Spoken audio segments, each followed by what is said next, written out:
Family, it's the wizard. What's popping? You know what I'm saying?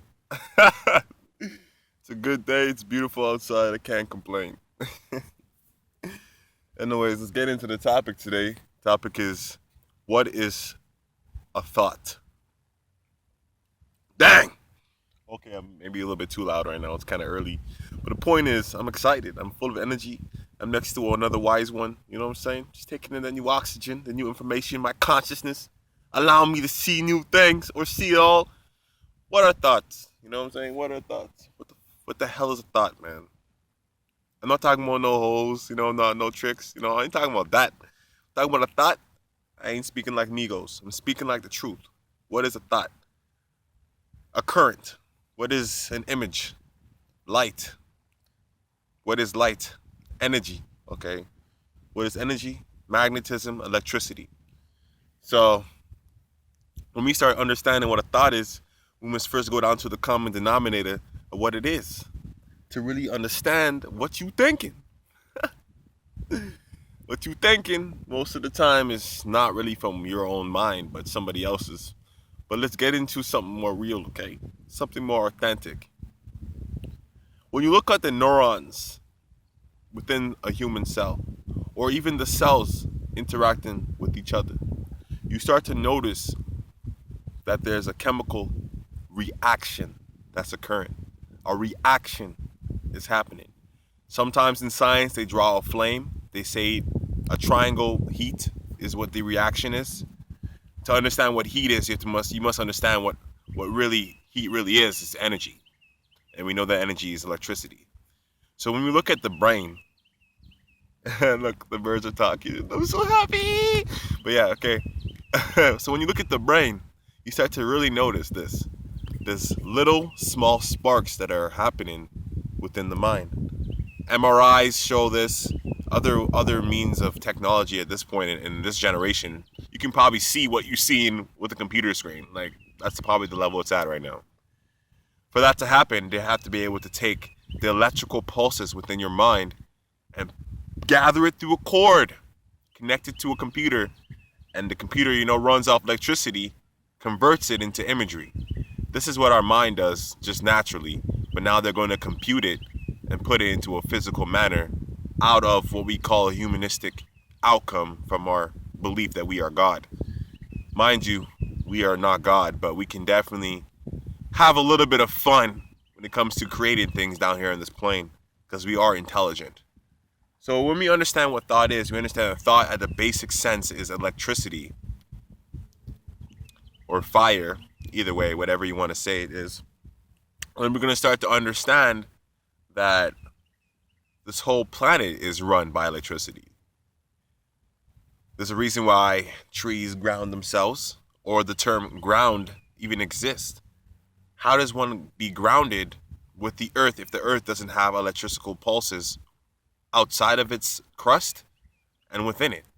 Without any pulsation of energy within the core of this planet, we would cease to exist. Our core is the Earth's sun. Let's not get into that now. We'll talk about it another time, okay? Our core is the Earth's sun. So this planet is being run by electricity and magnetism consecutively all day, all night. So even the Earth runs off electricity. You have to assume that we run off it as well if we are tracing the grid we call longitude and latitude when we walk upon this planet. Those lines are lines of electricity that they use to choreograph a map or a transition of direction so that they won't get lost. Compasses are made off of electrical pulses within the North Pole so that it pulls you and guides you as it does as a compass. It uses electricity, static.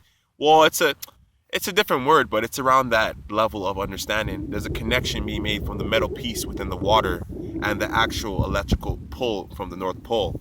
So we have to understand that everything is run off electricity, okay? Everything, okay? So when we get into what thoughts are, we have to understand that thoughts are electricity, but thoughts can also become something more creative when it comes to words and our actions.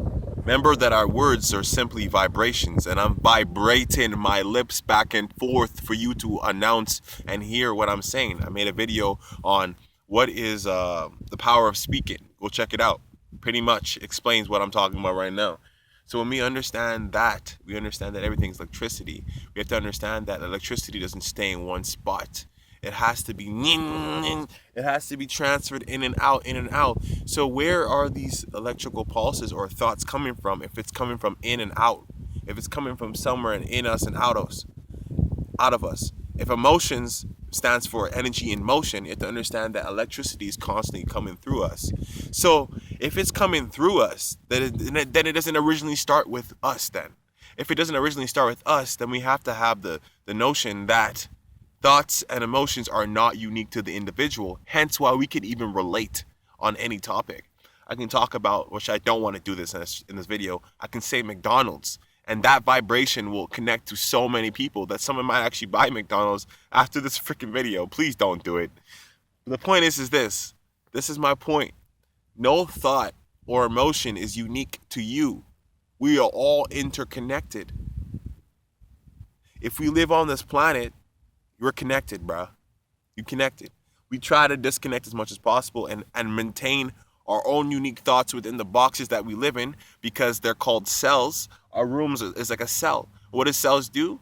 They grab information and then enclose it and keep it in there. So what we've learned to do is to find areas where we can control the environment so that our thoughts stay more unique to ourselves, so that we know what we're getting divinely through us from the source or from God or whatever term or lingo you want to use. But the point is this: the more you hang out around people and you're always at work, you're always at school, you're always in a team, all this stuff, your thoughts and emotions are not unique to yourself. The only time that they might be unique to you is if you're on a mountain by yourself living with monks and their mind is never thinking. So anyways, they're not producing thoughts, they're just here. They're just being. So anyways, that is what thoughts are, guys. It's electricity. And thoughts and emotions are not unique to the individual. Hence why we can even relate. Hence why we can connect. Hence why we can bond like cells. And we're made out of water, so hydrogen bond would make even more sense. But let's not get into that right now. We'll talk about that another time. So those are thoughts, guys. Electricity. Remember it. Don't forget it. And remember that what you're thinking sometimes, if somebody's around you and you're thinking something, that person is probably on around the same topic that you're feeling right now. Hence why they're even there. Watch my last video called What is a Vibe, and you'll understand that you attract everything that is in your environment. Peace, love, heart chakra, burst. Meaning my love for you guys is infinite, and I'm be here forever.